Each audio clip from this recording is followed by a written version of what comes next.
जय हिंद साथियों, कैसे हैं आप लोगों की तैयारी कैसी चल रही है। इस समय बच्चे तैयारी कर रहे हैं, यूपी पुलिस की निकली हैं और तमाम जगह निकली हैं।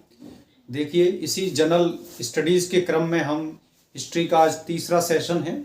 आज इम्पोर्टेंट क्वेश्चंस डिस्कस कर रहे हैं। आइए, वैदिक नदी कुंभा कहाँ स्थित है। देखिए, प्राचीन काल में प्राचीन भारत के अंदर जो नदियों के नाम थे और आज है उनमें अंतर है। तो आज हम इसी टॉपिक पर चर्चा करेंगे। भारत, पाकिस्तान, अफगानिस्तान, इसका जो उत्तर है वो अफगानिस्तान है। आइए इसको समझने का थोड़ा प्रयास करते हैं। ये प्रश्न भी आ जाता है, कई एग्जाम्स में ये देखा गया है कि नदियों के नाम पूछ लेते हैं, फलानी नदी का प्राचीन नाम क्या था, ऐसे पूछ लेते हैं। लगभग ऐसे भारत का नक्शा है।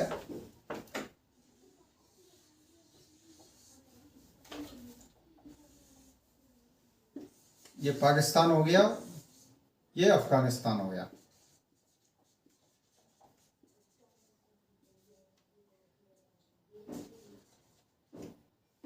यहां ये जो नदी कुंभा है, कुंभा जो नाम है काबुल का नाम है प्राचीन, वर्तमान नाम क्या है काबुल। इसी तरह एक नदी है कुर्रम, कुर्रम भी अफगानिस्तान में इसका नाम था क्रमु। एक जगह है स्वात, स्वात नदी थी जिसका जो प्राचीन नाम है वो है सुवस्तु। इसी तरह जो है नदियों के जो नाम थे प्राचीन वो अलग थे, उनको उनके ऊपर भी क्वेश्चन आ जाता है। देखिए, ये सिंध नदी है जो अरब सागर में जाके मिलती है। इस सिंध नदी का नाम प्राचीन नाम है सिंधु। ये जा रही है आपकी झेलम, झेलम का जो प्राचीन नाम है, प्राचीन भारत में जो नाम था वो था वितस्ता। झेलम के बाद चिनाब, चिनाब का नाम था अस्कनी। इनके नाम पूछ लेते हैं, फलानी नदी का क्या नाम था। उसके बाद आता है रावी, रावी नदी का नाम था पार्षणी। सतलज, सतलज नदी का नाम है सतुद्री। देखिए, इसमें जो ये गोमती नदी है जो गंगा, ये जमुना है, ऐसे फिर अरब सागर में ये गिरती है यहां जाके, तो ये जमुना है, यमुना है, और इसके बाद ये जो गंगा में जो मिलती है नदियां ऐसे करके, ये आपकी गोमती है, इसका नाम गोमल था। घाघरा है, एक नदी है गंडक, गंडक का नाम था सदानीरा। ये उत्तर भारत की नदियां हैं। ऋग्वेद के अंदर सिंध नदी का, वो सिंधु नदी कहते थे वहां, तो इसका उल्लेख आया है। झेलम नदी जो है ये बहुत महत्वपूर्ण है, ये इतिहास में इसमें आता है। राजा पोरस और सिकंदर के बीच जो लड़ाई हुई थी 1326 में, सिकंदर वर्सेस राजा पोरस, ये मध्य युद्ध हुआ था, झेलम नदी के किनारे हुआ था, और ये 326 ईसा पूर्व में हुआ था। 326 ईसा पूर्व, ये फैक्ट है इससे जुड़ा हुआ। चिनाब नदी, रावी नदी, ये जो रावी नदी है, इस रावी नदी से जुड़ा फैक्ट ये है कि ऋग्वेद में रावी, इस नदी का उल्लेख मिलता है पार्षणी के नाम से, और रावी नदी के किनारे दसराग युद्ध हुआ था, 10 राजाओं का युद्ध हुआ था, जो सुदास, इसका उल्लेख है दसराग युद्ध का। दसराग युद्ध जो हुआ था सुदास वर्सेस 10 राजाओं के मध्य हुआ था, जिसमें सुदास ने 10 राजाओं को हरा दिया था। ये ऋग्वेद के 7वें मंडल में इसका उल्लेख है। ये उत्तर भारत की जो नदियां हैं इनके नाम, प्राचीन नाम इस प्रकार से थे। ये जो महाजनपद है, तो जो हमारा पूरा भारत था 6ठी शताब्दी ईसा पूर्व 600 BC के अंदर, आइए देखते हैं, इसमें थोड़ा गौर करते हैं पूरे भारत की क्या स्थिति थी। 16 महाजनपदों में ऐसे करके ये भारत का हमारा नक्शा है। लगभग यहाँ जगह कम है, उसी हिसाब से बना देते हैं।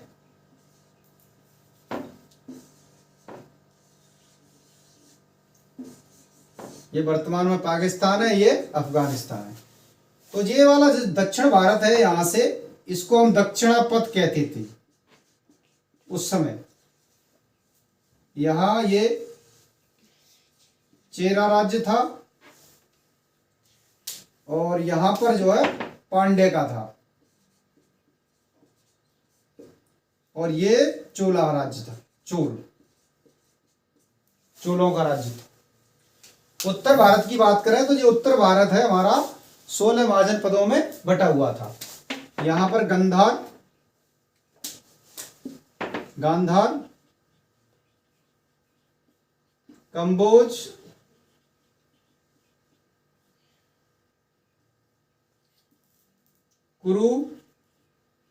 कुरुक्षेत्र हरियाणा के आसपास की जगह, ये राजस्थान में मत्स्य, और दक्षिण भारत का एकमात्र जो दक्षिण भारत की तरफ था एकमात्र वो था अस्मक। इससे ऊपर था अवंती जिसकी राजधानी महिष्मती थी। शूरसेन मथुरा राजधानी थी। पांचाल, यहां कौशल के पास में मल्ल, यहां मगध राज्य था, बहुत शक्तिशाली था ये। यहां अंग, यहां बज्जी, ये यहां नेपाल के उसमें है, जगह नहीं इसलिए इधर कर दिया है। चेदी, वत्स, काशी। देखिए गिनो 1 2 3 4 5 6 7 8 9 10 11 12 13 14 15 16, ये हो गए आपके 16 महाजन पद। अब आते हैं अगले प्रश्न पर। हाँ, इसमें जो है सिकंदर की मृत्यु कहां हुई थी? इस ऑप्शन ए फारस में, बेबीलोन में, मैसिडोनिया में, तक्षशिला में। देखिए फारस जो है वो वर्तमान में जो ईरान है उसको हम फारस कहते हैं। तो इसकी मृत्यु हुई थी जब ये सिकंदर जो है 326 ईसा पूर्व में राजा पोरस के साथ युद्ध हुआ, फिर उसके बाद ये वापस चले गए। इनकी ऐसा बोला जाता है कि इनकी सेना ने आगे बढ़ने से मना कर दिया था। तो ये गए थे, तो ये बीमार हो गए थे और इनकी मृत्यु जो है बेबीलोन नामक जगह पर हो गई थी 323 ईसा पूर्व। 323 ईसा पूर्व में ये जगह कहाँ है? इराक। यहां पर इनकी मृत्यु हो गई थी। एक प्रश्न ये आता है कि सिकंदर कहाँ का राजा था? सिकंदर मैसिडोनिया का राजा था। ये कहाँ का राजा था? सिकंदर मैसिडोनिया का राजा। यहां का क्या था? राजा।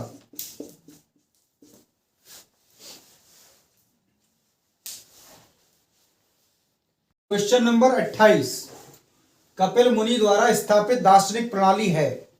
भारत के अंदर 6 दर्शन शास्त्र हैं, तो उनमें से एक कौन सी है? इनकी जो द्वारा कपिल मुनि के द्वारा कौन सी कपिल मुनि किस दर्शन प्रणाली के प्रवर्तक है? पूर्व मीमांसा, सांख्य दर्शन, न्याय दर्शन या उत्तर मीमांसा? तो इसका जो सही उत्तर है वो है सांख्य दर्शन। अब देखिए जो हमारे जो 6 दर्शन है उनकी बात करते हैं। दर्शन कितने हैं? 6।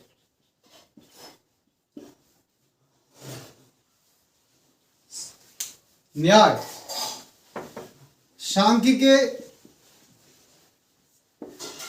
के कौन प्रवर्तक है? कपिल।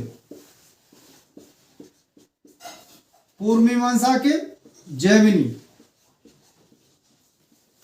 और न्याय दर्शन के कौन है? गौतम। और उत्तर मीमांसा के बदरायण।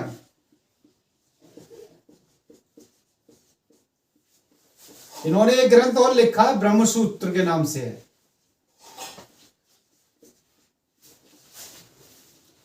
अब रह गए दो, ये चार हो गए दर्शन, अब दो रह गए। उनमें है वैशेषिक। जो वैशेषिक दर्शन है उसके प्रवर्तक है महर्षि कणाद, जिन्होंने भारतीय परमाणुवाद का सिद्धांत दिया था, अणुवाद का सिद्धांत दिया था। वैशेषिक, महर्षि वैशेषिक। चार हो गए, सांख्य दर्शन, न्याय दर्शन, पूर्व मीमांसा, उत्तर मीमांसा। इसके बाद वैशेषिक।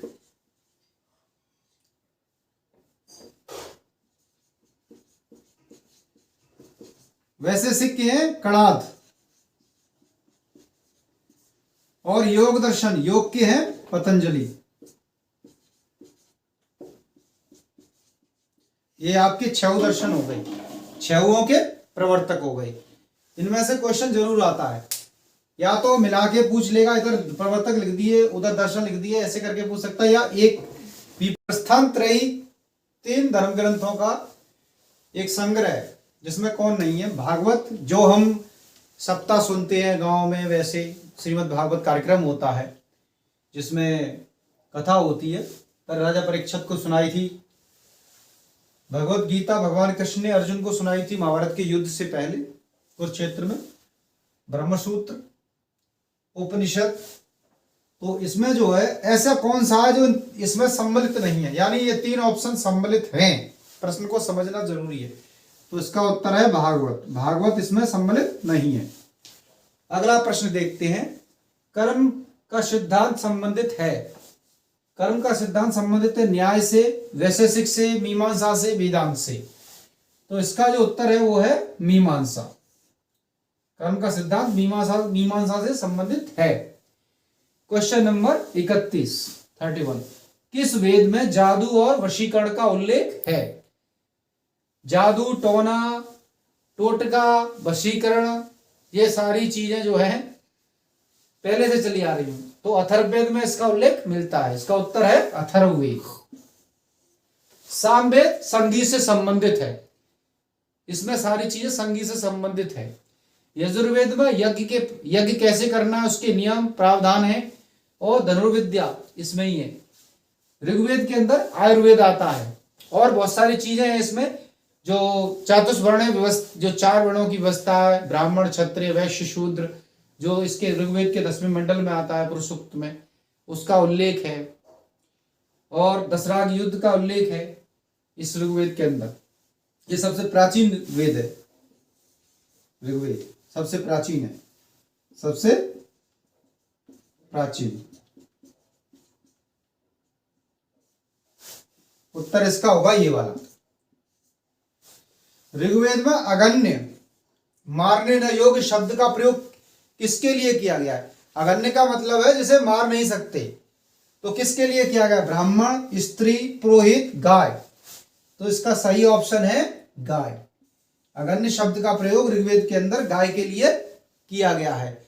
गाय को अगण्य बताया गया है। अगण्य या अगण्य, जिसको मारा नहीं जा सकता, क्योंकि गाय जो है हमारी समृद्धि का आधार थी। हमारी जो अर्थव्यवस्था है, जो व्यवस्था है, उसका आधार थी गाय, इसीलिए गाय पूजनीय है। अगला क्वेश्चन है, मनुस्मृति किससे संबंधित है? मनुस्मृति एक धार्मिक ग्रंथ है। यह समाज व्यवस्था से, राजकार्य व्यवस्था से, कानून से या न्याय व्यवस्था से? मनुस्मृति समाज व्यवस्था से संबंधित है, यानी समाज में व्यवस्था कैसी होनी चाहिए। जैन अवेस्ता किस धर्म से संबंधित है? एक धार्मिक ग्रंथ है जैन अवेस्ता। यह आपका पारसी धर्म से संबंधित है। एक धर्म है पारसी। पारसी धर्म, हमारे भारत में पारसी धर्म के लोग रहते हैं। रतन टाटा हैं और जनरल SFJ मानेकशॉ, ये पारसी धर्म के ही थे। बहुत ही देशभक्त लोग हैं और इनका देश के विकास में बहुत बड़ा योगदान है। पारसी धर्म जो है, एक ईश्वर अहूर इनके ईश्वर का नाम है अहूर। एक ईश्वर की पूजा करते हैं। ये अग्नि पूजक हैं और इनके जो पैगंबर है उनका नाम है जरथुष्ट। जरथुष्ट। इनका ईश्वर का नाम अहूर, उसकी पूजा करते हैं, अग्नि पूजक है। और इनके पैगंबर हैं जरथुष्ट। और ये जो पारसी धर्म के लोग हैं, पहले फारस देश था ईरान, जो कि अब नहीं है, तो पहले ये वहां रहते थे, वहीं से आए थे। अगला प्रश्न लेते हैं। इसका उत्तर हो गया पारसी, तो इसमें ऑप्शन ही नहीं है। खैर, सही उत्तर तो पारसी है, यही इसका उत्तर है। आर्यों के आर्टिक होम सिद्धांत किसने दिया? आर्यों के आर्टिक होम, यानी आर्यों को, आर्य का मतलब होता है श्रेष्ठ। आर्यों के बारे में कोई कुछ कहता है, कोई कुछ कहता है, अनेक इतिहासकारों के अलग अलग मत हैं। एक थ्योरी है आर्य आर्कटिक होम, आर्कटिक से आए थे। तो यह जो थ्योरी थी वो किसने दी थी? पाजिटर ने, येशीदास ने, जैकोबी ने, बाल गंगाधर तिलक ने। तो इसका सही ऑप्शन है बाल गंगाधर तिलक। ठीक है, बाल गंगाधर तिलक ने एक महान स्वतंत्रता संग्राम सेनानी थे और देश की स्वतंत्रता में आंदोलन में बहुत बड़ा योगदान था उनका। इन्होंने एक नारा दिया, जन्म स्वतंत्रता मेरा जन्म सिद्ध अधिकार है और मैं इसे लेके रहूंगा। एक और आर्यों के संबंध में एक और सिद्धांत है, वो दिया है जर्मनी के इतिहासकार मैक्स मूलर ने। मैक्स मूलर ने कहा है कि आर्य जो है मध्य एशिया से आए थे। क्वेश्चन नंबर 36, सतसहस्त्री संहिता, सतसहस्त्री संहिता के नाम से किस धर्म ग्रंथ को जाना जाता है? देखिए, रामायण, भागवत, महाभारत, मनुस्मृति। तो इसका उत्तर है महाभारत। इसका एक और नाम है जय संहिता। महाभारत का एक और नाम है जय संहिता। यह प्रश्न भी कई बार परीक्षा में आया है। महाभारत विश्व का सबसे बड़ा क्या है? महाकाव्य है। यह प्रश्न भी आता है।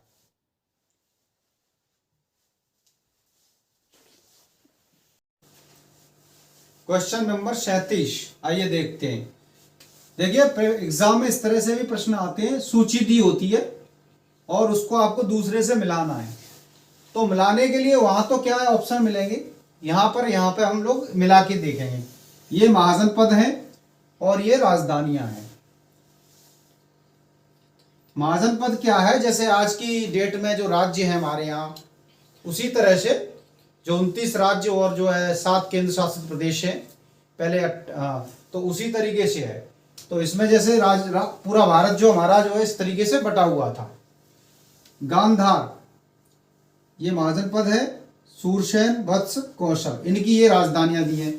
तो देखिए, सूरसेन इसकी मथुरा राजधानी थी, गांधार की तक्षशिला। तक्षशिला में एक विश्वविद्यालय था जहां आचार्य चाणक्य शिक्षक थे, आचार्य थे। कौशल,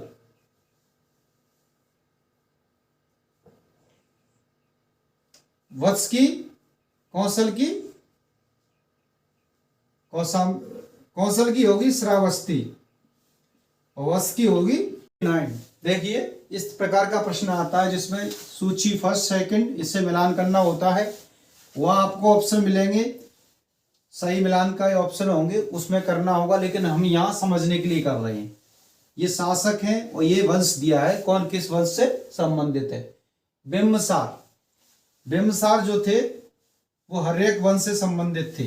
कालाशोक ये शिशुनाग वंश के राजा थे। महापद्मानंद ये नंद वंश के राजा थे। बिंदुसार ये मौर्य वंश के शासक थे। चलिए अब थोड़ा इनकी वंशावली पर वो डाल लेते हैं। बिम्बसार जो थे हर्यक वंश,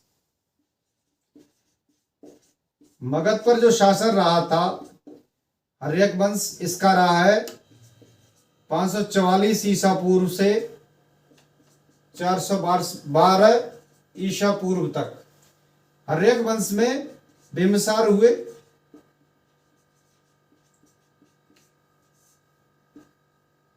बिम्बसार के पुत्र अजातशत्रु, और इनके पुत्र उदयनी।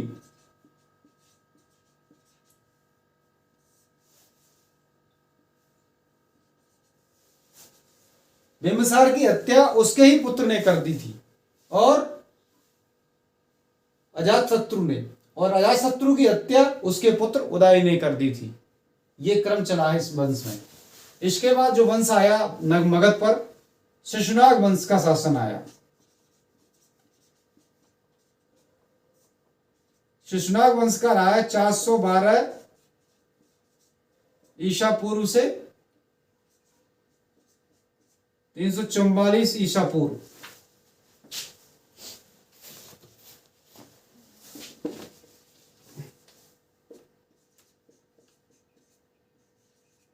ईसा पूर्व तक। इस वंश का जो प्रमुख राजा था वो कालाशोक थे।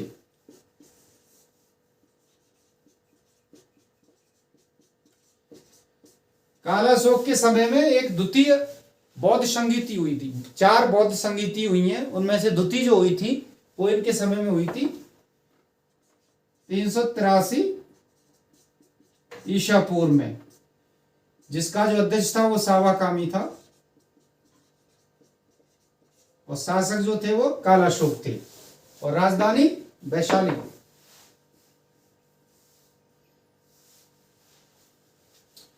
उसके बाद आता है शिशुनाग वंश के बाद आता है नंद वंश।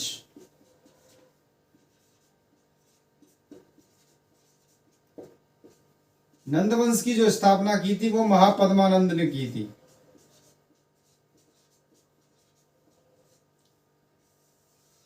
महापद्मानंद, ये जो वंश है वो 344 ईसा पूर्व तक 322 ईसा पूर्व तक इसने शासन किया।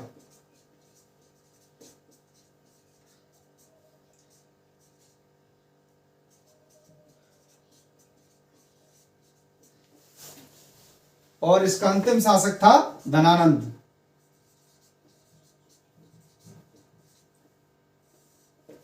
परीक्षा में प्रश्न आता है नंदवंश की स्थापना किसने की, या फिर ऐसे आ जाता है कि नंदवंश के अंतिम शासक कौन थे, धनानंद। धनानंद को मार करके चंद्रगुप्त मौर्य ने मौर्य वंश की स्थापना की थी। इसके बाद मगध पर शासन आया मौर्य वंश का।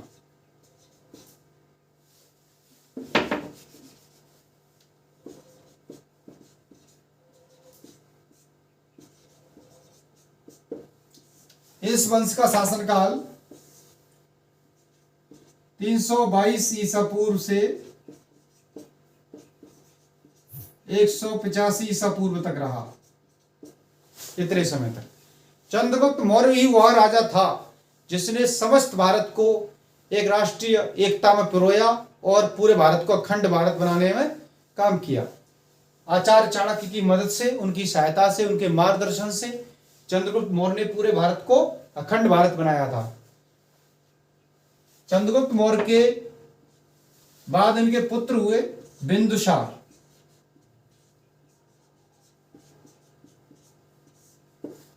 बिंदुसार के बाद अशोक। बिंदुसार को अमित्रघात की उपाधि मिली हुई थी। अशोक को दीवान प्रिय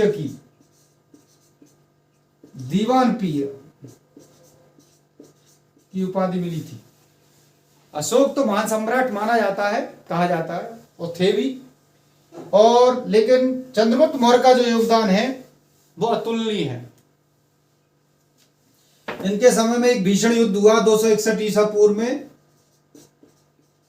जिसे कलिंग का युद्ध कहते हैं। ये इनकी लाइफ में टर्निंग पॉइंट था, जिसमें लाखों लोग मारे गए थे। कलिंग का युद्ध, जिसके बाद अशोक का हृदय परिवर्तित हुआ और उन्होंने बौद्ध धर्म को स्वीकार कर लिया। इनके पुत्र महेंद्र और संघमित्रा, इनकी पुत्री थी। ये धर्म के प्रचार के लिए श्रीलंका गए थे। और इस वंश का जो अंतिम शासक था वो था बृहद्रथ। अंतिम शासक थे बृहद्रथ।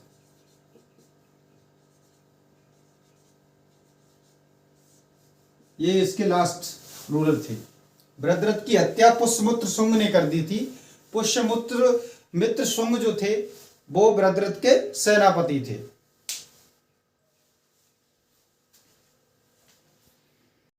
अभिलेखीय साक्ष्य से प्रकट होता है कि नंद राजा के आदेश से नहर कहां खोदी गई थी। देखिए ऑप्शन अंग में, बंग में, कलिंग में, मगध में। एक नंद राजा का उल्लेख आता है नहर के संबंध में, तो इसका ऑप्शन है कलिंग में। क्वेश्चन नंबर 41, सिकंदर के आक्रमण के समय मगध पर किस राजवंश का शासन था? मौर्य वंश का, नंद वंश का, शिशुनाग वंश का, हर्यक वंश का। उस समय चंद्रगुप्त मौर्य राजा नहीं थे, उस समय नंद राजा थे। नंद वंश का शासन था और धनानंद जो राजा था, ये राजा था उस वक्त, धनानंद।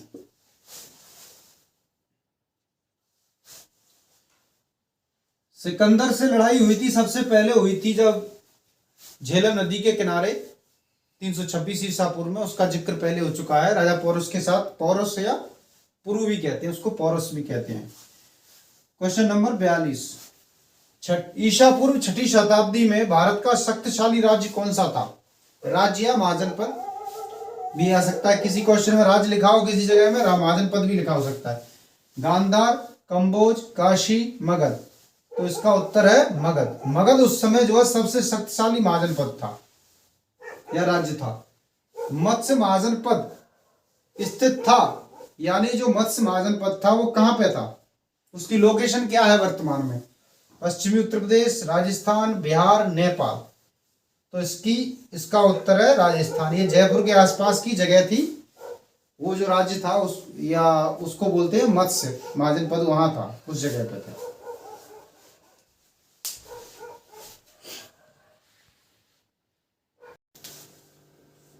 किस महाजनपद की राजधानी थी? प्राचीन भारत में 600 ईसा पूर्व में 16 महाजनपद थे, यानी पूरा जो भारत था वो उत्तर भारत 16 महाजनपदों में बटा हुआ था। तो उसमें से एक महाजनपद कौन सा है इन चारों में से जिसकी ये राजधानी थी? मगध। मगध की राजधानी या तो पाटलिपुत्र रही है या राजगृह रही है, ये है नहीं। वज्जी की वैशाली रही है, कौशल की साकेत और अंग की चंपा। तो इसका ऑप्शन ये है सही, अंग। क्वेश्चन नंबर 45, गौतम बुद्ध के समय प्रसिद्ध वैद्य जीवक, यहां लिखना होना था जीवक, प्रसिद्ध वैद्य जीवक किसके दरबार से संबंधित हैं? यानी जो जीवक वैद्य थे ये वाले, ये किसके दरबार से संबंधित है? बिंबसार, प्रसेनजीत, उदयनी, प्रद्योत। तो इसका सही उत्तर है बिंबसार। बिंबसार जो था हर्यक वंश के राजा थे। क्वेश्चन नंबर 46 में उज्जैन का प्राचीन काल में नाम क्या था? उज्जैन है महाकाल भोलेनाथ उनकी नगरी है उज्जैन, और उस उज्जैन का जो प्राचीन नाम था वो क्या था? तक्षशिला था, अवंतिका था, इंद्रप्रस्थ, यही है अवंतिका या अवंती। इसका नाम था अवंतिका। ये 16 महाजनपदों में से एक थी और इसकी राजधानी थी उस समय महेशमती।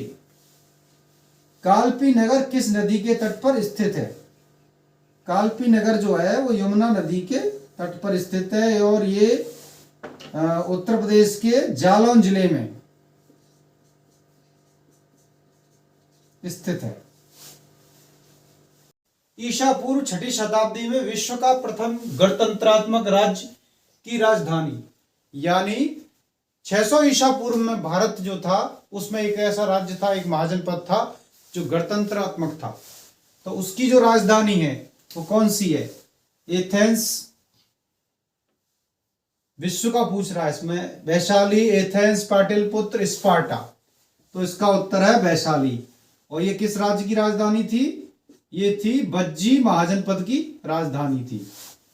क्वेश्चन नंबर 49, सोनगिरी का ऐतिहासिक तीर्थ स्थल कहां स्थित है? देखिए ये सोनगिरी जो है ये जैन धर्म का तीर्थ स्थल है। किससे संबंधित है? ये जैन धर्म से संबंधित है। ठीक है। तो इसमें क्या है, इसमें 108 मंदिर हैं, जिसमें से जो 57वां मंदिर है वो महत्वपूर्ण है, मुख्य मंदिर है, मुख्य।